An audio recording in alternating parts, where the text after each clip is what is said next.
campers, my name is Jen. I'm an educator here at Connecticut's Beardsley Zoo, and I'm going to be taking you and your program director Sam around on your virtual tour of the zoo today. Let's go!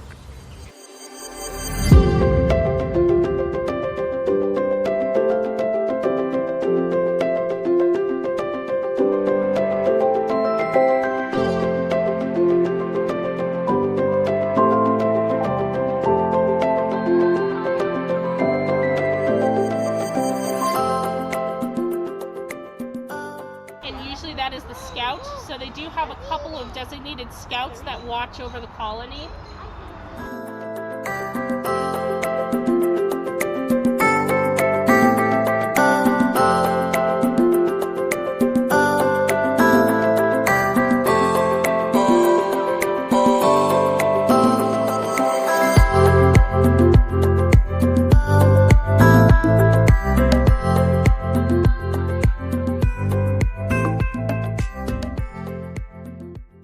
Good length of their body, they use that to kind of thrust and propel them through the water.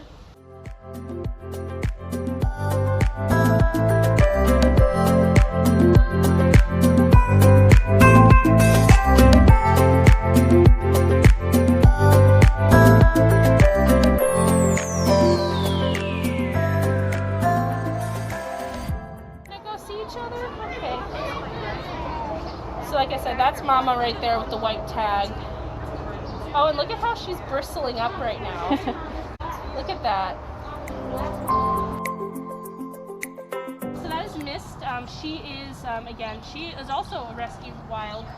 All of our birds of prey are. So all birds of prey, whether it's owls, eagles, they are wild rescued birds. So in the case of Mist, if she does happen to turn her head around, you're going to notice that she has some pretty significant eye damage going on. They're very white and cloudy in that left eye right there. So that is actually really important for owls. Owls really rely on their eyesight to find and catch their prey. They have excellent hearing as well. But again, that gives them what's called binocular vision. So we have that. As humans, we have both eyes in the front of our face. Usually the best way I categorize that is eyes in the front, time to hunt, versus prey animals that have eyes on the side, time to hide.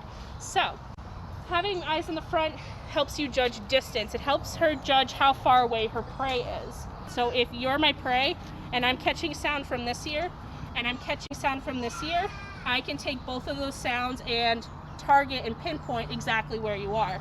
So that is actually another way that owls can find their prey super well. Sometimes, particularly in the wintertime, they can hear that sound from underneath the snow so that they can find their prey as well. Of course, at the ends of her feet, hi sweetheart, she's got those big, large talons. Lots of pressure in those feet. Usually with birds of prey, like our eagles and even some of our bigger owls, you're looking at about 400 psi. So again, 400 pounds per square inch of pressure in that grip of hers.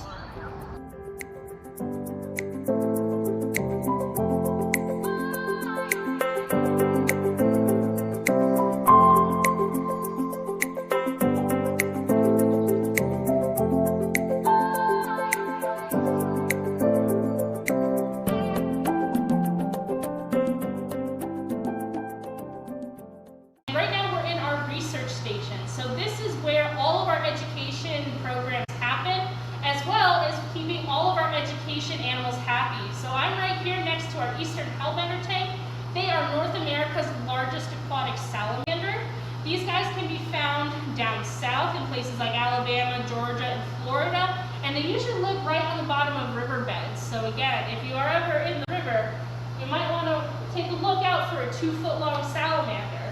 Very cool animals. But let's take a look at more.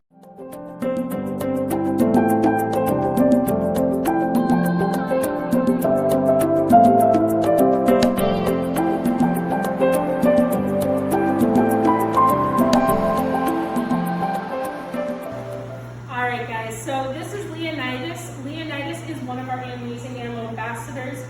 The thing that categorizes animal ambassadors is the fact that they either used to be pets before they came to the zoo, or they were rescued rehab animals. So in the case of Leonidas, he used to be someone else's pet before he came to the zoo. Wow. Sometimes in exotic animals as pets, people don't always know what they need to be happy. Sometimes if Leonidas eats rats and snakes, actually snakes, that's true. Oh, wow. Why they're called king snakes is because as the king of all snakes, they can eat other snakes, so it's usually smaller snakes as well. You're going to see that he's sticking his tongue out right now. He's not being rude, he's not trying to make fun of you or anything, that's just how he smells. So again, they use that tongue to smell all the individual air particles in the air. So again, it's like imagining if you're smelling cookies in the kitchen, instead of smelling them, you can see the trail of cookies leading into the kitchen. That's certainly handy. Yep, and so they have a special organ in their mouth called the Jacobson's organ that helps them process that sense of smell. Usually king snakes have these nice, beautiful long stripes. Again, you see those nice, beautiful white stripes. Their dorsal scales, so their back scales, are a little bit smaller than their stomach scales. So you're going to see that their stomach scales are a lot longer right on their bottom side, and that just helps them grip really well. A lot of people, and particularly these guys are special in ancient civilizations because particularly in the times of Egypt and the pharaohs, they always saw snakes as venomous and very dangerous.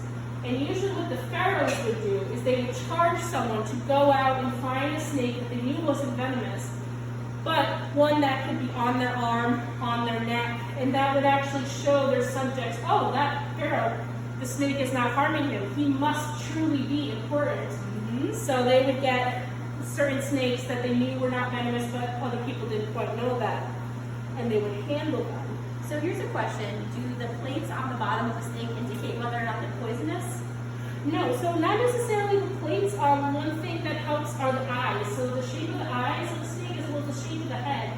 You're going to see that Leonidas has a very round head versus a rattlesnake, which usually rattlesnakes are venomous. They have a very triangular shaped head. So very pointy at the top, very wide on the sides, and again, very round eyes for non-venomous snakes versus the slit eyes in a lot of venomous snakes. So those are some quick ways to tell the difference. Another thing with rattlesnakes, they have that nice rattler, so that warning sound. However, some colubrids, which is what a Leonidas is, colubrids are constricting snakes. So again, we call them constrictors. Pythons are constrictors. Boas are constrictors, obviously. Use those nice, powerful muscles to help squeeze the air out of their prey. And that's usually what they do to eat and swallow their prey because they don't have hands or feet or anything. They have over 200 to 400 vertebrae. So again, that's a very long spine, and it's why they're so flexible and able to bend and shift in different places.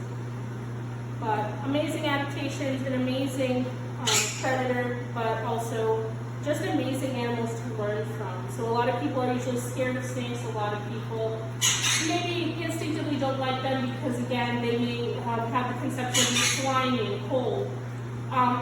Actually, these guys are very dry and very smooth on their scales because, again, as a reptile, they're ectotherm, so they need to have ways to get their heat from the outside. So whatever temperature it is outside is going to be the temperature of that animal. So whichever way it goes, they're going to be that temperature, and that's why in order to keep them happy and healthy, we have things like heat lamps all throughout their habitat. So they have a hot side and a cool side. So they can be under their heat lamp for a while, collect that energy, stay nice and warm, or they can go over to their cool side or hide under their little hides there, beat the heat, or also just feel secure as well. Wow, guys, how incredible is this? I gotta tell you, I'm definitely one of those people she was talking about that was kind of afraid of snakes, but he's fascinating. This guy's moving his ball in there, and he's checking us out. Now that's actually a Connecticut species. That's buzzer. So buzzer is a black rat snake. So black rat snakes you do find here in the state of Connecticut. Yes, they do get that big, between 5 to 6 feet in length. But rat snakes, again, they are also in the colubrid family, so they are constrictors as well. They are not venomous. But why they're called, rat snakes and particularly colubrids is they were always found in the grain barrels of the farmers because that's where the mice would hang out to eat. So they knew that mice would go over to those grain barrels. So sometimes the farmers would open up the grain barrels and there was a black rat snake. Wow. Just not eating the grain, but just waiting for the mice. So how much room do they require within their habitat? So again, these guys, he's about 5 to 6 feet long, but again, because they're so flexible and they love to coil up really tight, we have, you know, some of the tanks here that I would say this is probably about 30 to 40 gallons right here. Another thing that's special about Buzzard versus Leonidas is, as a rat snakes are arboreal. So that's why his habitat is lengthier than Leonidas, because Leonidas is not a climber, but Buzzard is. So in his case, he has his little tree, different places that he can climb, his little vines there as well. Very cool. So that's why he has a little bit of a different tank than the other snakes. And what kind of snake is this right here? These are not snakes, actually. These are lizards. So these are what we call legless lizards. And right now they got some great enrichment. We put a feather boa for them, you know, to look at. Their habitat is changing a little bit. But these are not snakes. So even though you see how he's sticking his tongue out right now, see how it's not forked? It's just round. Yes. So again, it's not forked like a snake. Also, see those little holes on the side of the head? Those are ears. Snakes don't have ears. They can't hear you. So they have ears. Also, see the one that's sleeping? Have you ever seen a snake close their eyes? I don't think so. That's right, because snakes do not have eyelids, lizards have eyelids. Wow. So we like to showcase them because legless lizards, again, they are from Europe, but these guys often get confused with snakes. That's something we call biomimicry, when life imitates other life. So we love showcasing them next to the snakes, just because everyone always thinks it's a snake, when in fact, if you look a little bit closer, it's a lizard. Very cool. So what parts of the world specifically would you come across something like this in the wild? So with these are European lizards. So again, you would find them maybe in drier, arid places, maybe out. So right now it's mating season. These are both boys. So right now it's just trying to mate with his partner. And again, it's a good thing he's got such good hard scales because it doesn't bother them that much. Oh, actually, that's another thing. See how they have a nice long line on the side of their body? Snakes don't have that either. Where that line ends is where their body ends, and that's where their tail begins. Snakes are a whole lot of body and a little bit of tail. Legless lizards are a little bit of body and a whole lot of tail. And that's very specific because where that line ends and that's where their tail begins, if they need to get away from a predator, they can break that tail away. All their important organs are above that line. They can get away and regenerate a new one. Now it takes a long time, not quite as fast to detach that as it is to detach that tail, but it will take over a year for them to regenerate that tail back. Okay. But they do have that property. So where a lizard can hear you coming, a snake, would they feel vibrations Yes. to know that you're, okay. That's right. So again, they cannot hear you, but they can feel you coming. So again, very strong sense of vibration in the snake. So in the wild, sneaking up on a snake wouldn't be likely because they would feel you walking on the ground. Right. And if they did not, that would be because they didn't hear you and they didn't feel you moving throughout the wilderness. Probably, but I would bank on the fact that they would feel you well before we found that snake. Hey, pretty.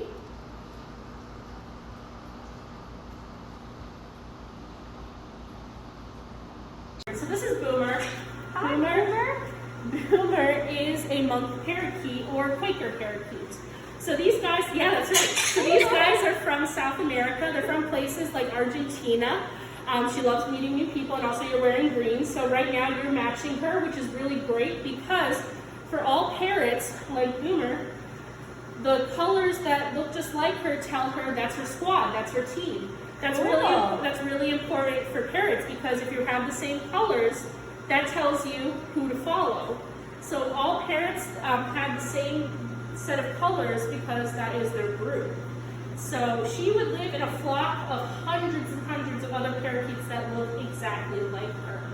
Okay. So yes, you are hearing the faintest amount of talking, but we can never really tell exactly what it is she's saying. I think it's good bird because we tell her that all the time. She's a very good bird. So basically I'm wearing her team jersey. Yes, you are wearing her team jersey. A choice for Jenn. She's confirming that right now. So monk parakeets are very special because again, even though they are from South America, they are from warmer places. This actually, she was found here. So Wow. These parakeets were brought over in the pet trade. They were very popular as pets. However, of course, they require a lot of attention, a lot of training, a lot of different foods as well. So in her case, these guys have actually been successfully found in the wild of Connecticut. So one thing that's really interesting is they're very resourceful animals. You may see that she's here because if you look on this side of her eye, she has a little bit of an eye injury as well. And she was found outside of these gates. So I love talking about these particular parakeets. Excuse me.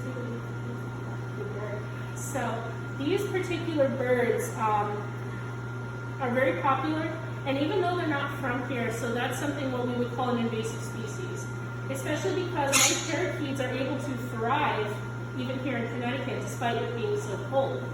Very resourceful birds. They will find anything and everything. They will live in urban areas if they have to. Anything they can do to survive and live together. But that is kind of a problem for some of our native birds because they're then competing for resources, bugs, food, seeds, anything that they need to stay healthy and survive. And so Boomer, as an ambassador animal, teaches about other invasive species and also the importance of just how much this animal needs to be happy. So even though you see Boomer is a very cute animal, she loves interacting with people. She has a whole army of people caring for her. Okay. So if you're someone who really likes birds, definitely do your research when looking at parrots because parrots are very intelligent, very, very smart animals. So they need a lot of things to keep them interested. You can see in her habitat, she has a bunch of ladders and perches. She has toys. And we actually have a whole bucket. So that bucket right over there has all other toys for her. We change it out daily. So we change her environment all the time so that she is interacting with all those things. You may have heard we have the radio on. That is her radio. So we do play songs and music. She does have a particular preference. She likes rap a lot. Oh, very nice. She will bob her head and rap to the words. Versus we have an African gray and a blue macaw, and they love the rock and roll station a lot more. So we have a radio. We also have that, so we do have Netflix. So sometimes we will put Netflix on for her to make her maybe feel a little less lonely if we're not in here, cleaning and doing other work. But a lot of the time, I would sit and talk to her as well. But they always need, interaction because they live in hundreds and hundreds of flocks of other birds like them interacted with. So you may see sometimes when I put my hand here, she's going to try and preen and clean, my skin a little bit because that's what they'll do is they'll try and, preen each other, keep their feathers nice and smooth so they can fly. But also it's good interaction, good social bonding. So if I can't be here, if I'm on my day off, she might miss me. So what parents will sometimes do when they miss their people or miss their flock mates is they may pick out their feathers and over-preen themselves, and that can be, not so good for them. They also might shred and tear apart things you don't want them to shred and tear apart. So we give them lots of newspaper, lots of things to bite that is safe for them. You see busy. I should have brought a wrap or two for you. Yeah. I didn't know you liked wrap. Now that I know your preference, I'll come up with some particularly rice. M&M's. She seems to like M&M's. All right. Yeah. Well, a lot of us do. Yep. You're going to see her feet are really cool. So one thing about parrots is they have what is called zygodactyl feet. That means that they have 2 toes in the front and 2 toes in the back. And that kind of makes it like an extra hand. So if she is eating her favorite thing, let's see if we can find your favorite food, which is sunflower seeds. She loves sunflower seeds. If it's a good one, she might stand on one foot and use that, or she'll use her beak. So right now she's going to use her beak to crack open, and she's going to use that flat tongue to eat the seed from inside. She didn't really need to use her feet. But if it was a bigger nut, she would hold one in one foot, stand on the other, and she could hold it and bring it up to her beak. So very useful, very good for climbing too. Having those 2 toes in the front and 2 toes in the back. So she is a member of your Animal Ambassador program. Can you just explain a little bit of what an Animal Ambassador is for our campers? Yes. So what an Animal Ambassador is either they were an animal that used to be another pet that could not be cared for, or they were found injured and rehabbed in the wild, and they live out their life here at the zoo, but they perform programs. So they will come and visit schools, visit camps, visit libraries, and teach all about their species. You're a teacher? She is a teacher. So She said yes. I am merely just a perch. She is the teacher. Well, thank you for your lesson. Very cool. I appreciate you. Yes. And actually, that's why, so you may notice she bobs her head up and Yeah, down. I was mimicking her before. I didn't know that was a rap reference, but Yeah, so she does that. That's also why they're called quaker parakeets, because they quake and shake a lot all the time. So again, that's just, one of their ways of communication. It's one of their behavioral patterns. And again, very trainable birds too. So again, we teach them to step up. And she might do it, she might not want. So right now she doesn't want to do it, and that's okay. So I'm going to take my hand away and give her a break. Right now she just might be happy right on my hand right now. okay. Yeah. Would she go into my hand? I don't know. So that's the thing, is she might and she might not. The one thing about parrots in particular, very temperamental birds. So, and also that little beak, she may be little, that beak can hurt. So again, it's designed to crack open nuts. And with a lot of parrots, what people don't always realize is if they can crack open a nut, they can probably crack the boat too.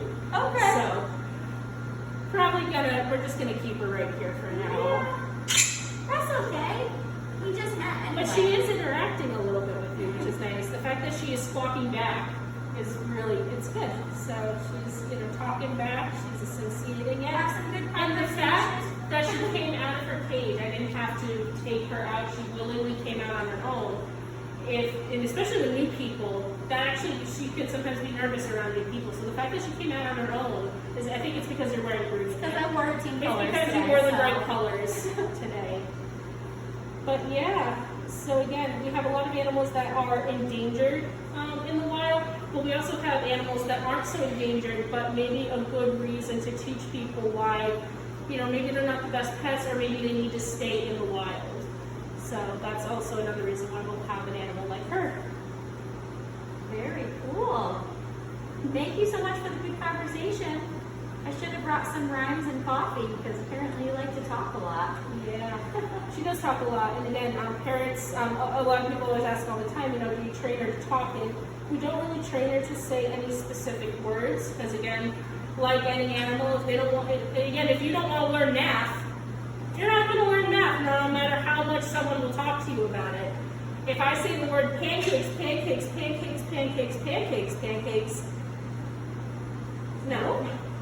She doesn't want to learn it, she doesn't want to learn it. I do, sometimes we'll make certain sounds that we don't realize she's listening to that she'll then mimic. So again. So she picks and chooses. She has preferences just That's like right. you and me. She has preferences and we do not force her to do anything she doesn't want to do.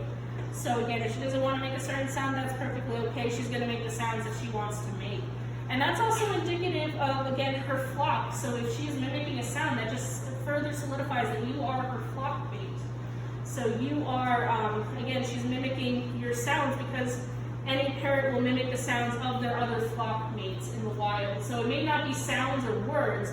To them, it just might be the right squawks, tweets, different sounds that they make that are like their flock. But because we take care of her, she will mimic sounds like us because we are her teeth. We're her people. That's right.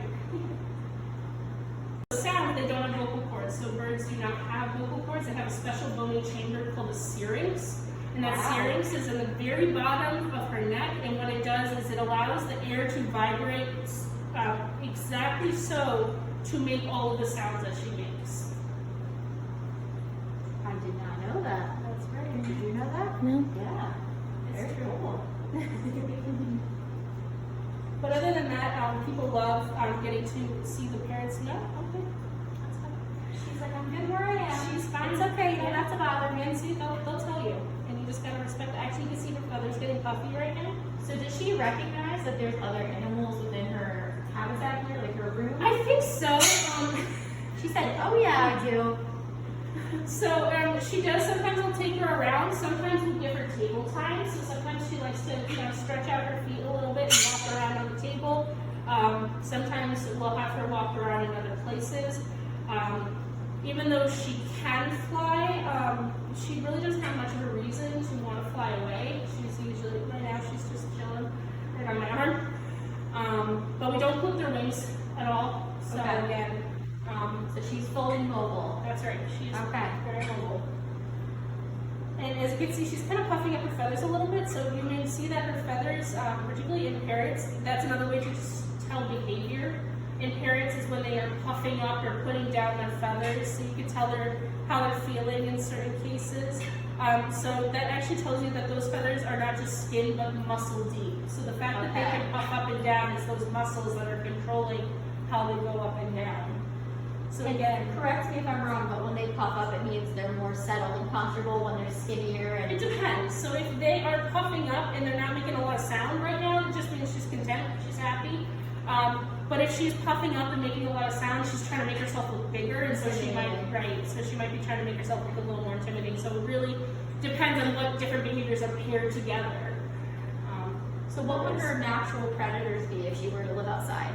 So if she were to live outside, so it can be anywhere. So in the rainforest, it could be so larger snakes. So again, like you said, buzzard is not from the rainforest, but maybe a boa constrictor that is hunting up in the treetops, because again, they're good climbers too. Okay. It might be an animal that catches a bird like boomer. So that's a sore subject right across from your cage. It is, yeah, but it's okay because they don't hurt her. She has her thing, and we interact with her all the time. So, and she's got her Netflix. I mean, Yeah, I mean, she's got it. you got Netflix, you got music. She's got AC. What more could you want? I don't know. Maybe a friend, but. And that's another thing too. If you have a bird, if you're someone who's getting a parrot, you're gonna need another one because they love having family members to interact with all the time. But in her case, she has all of us. So it's not just me. It's me, and there are 5 other people that can take care of her. And as she well. recognizes all of you Yes, separately. that's right. Very cool.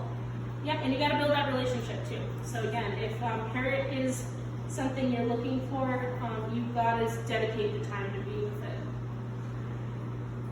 That's great. All right. Do you mind if I get a picture of you two together? Sure. You're looking right.